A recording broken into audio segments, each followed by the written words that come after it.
Apologize to my guests who have joined us, cutting across to that conference. Institution. Marital institutions are guided by different specific laws. And I'm not going to the details of the laws, but they are guided by different provisions in different laws.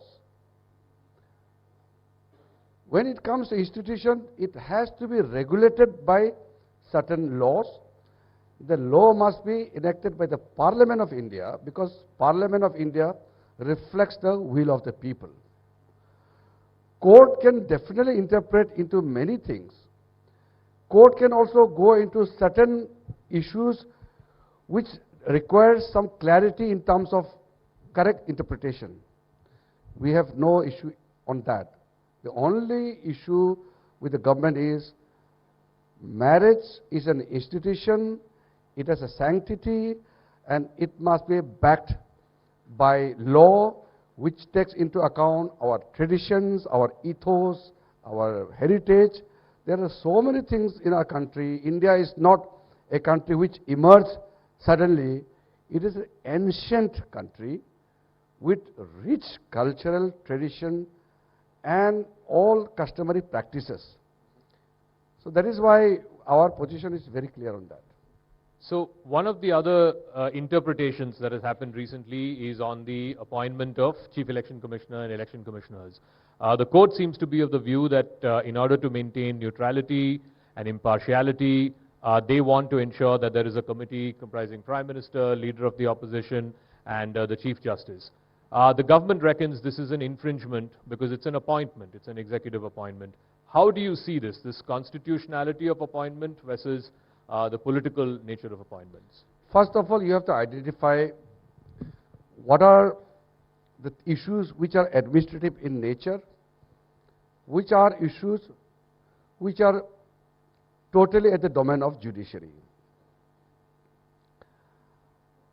The Constitution says very clearly that for the appointment of election commissioners, it has to be done through a system, law, which has to be enacted by the Parliament.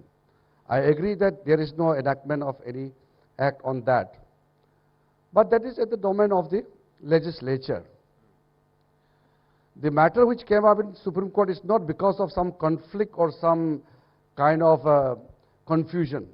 And there is no, urgent requirement also.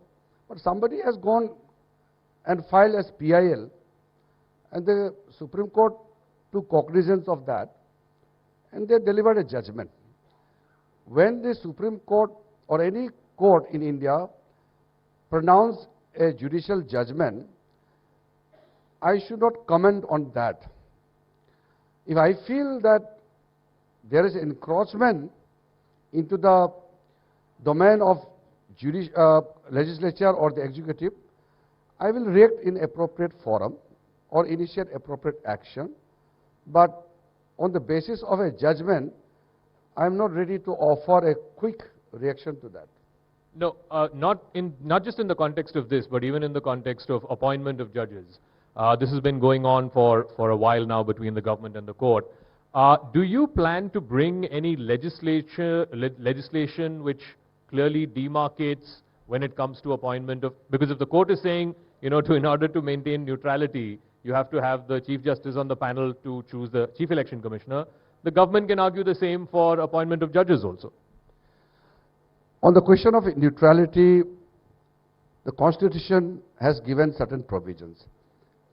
As a member of Parliament, I will be biased towards my party. The moment I take oath as a minister, I am supposed to be neutral, because everybody is equal for a minister.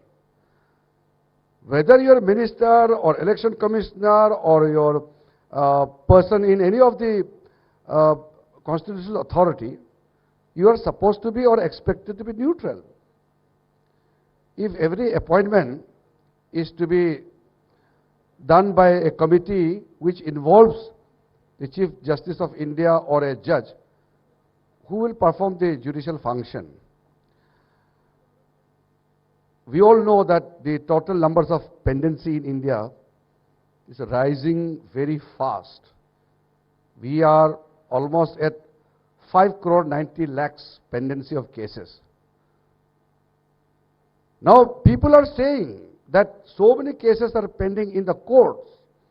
Courts are unable to deliver judgment or unable to dispose of enough numbers of cases, which is not correct actually. Courts are disposing numbers of cases, but the new coming up cases are higher in numbers. That is why the pendency rates are increasing.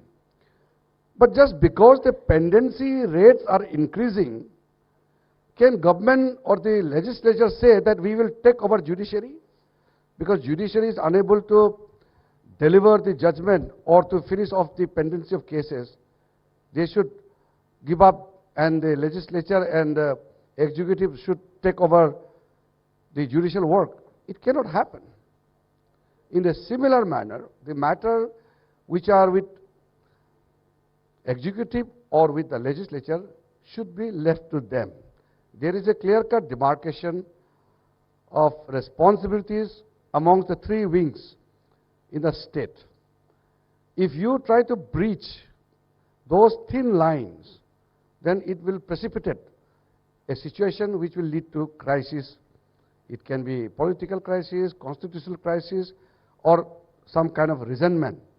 So we have to be very mindful, and I must tell you another thing, that our party, led by Honorable Prime Minister Modi ji, we have utmost respect for judiciary. Independence of judiciary cannot be compromised.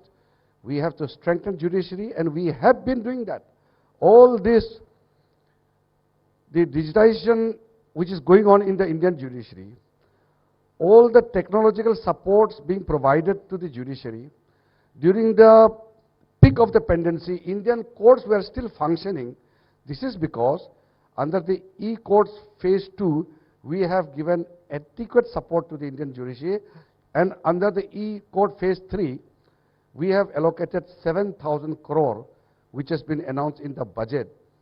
So no government has come close to our government in terms of support provided to the judiciary. So we are very clear. Independence of judiciary also means independence of legislature and independence of executive. Independence is not for one organ. All the organs have the equal and reciprocal independence, and we must respect that. So it's interesting you pointed this out, and a lot of people have been asking this question of the courts also. We have 5 crore plus cases that are pending across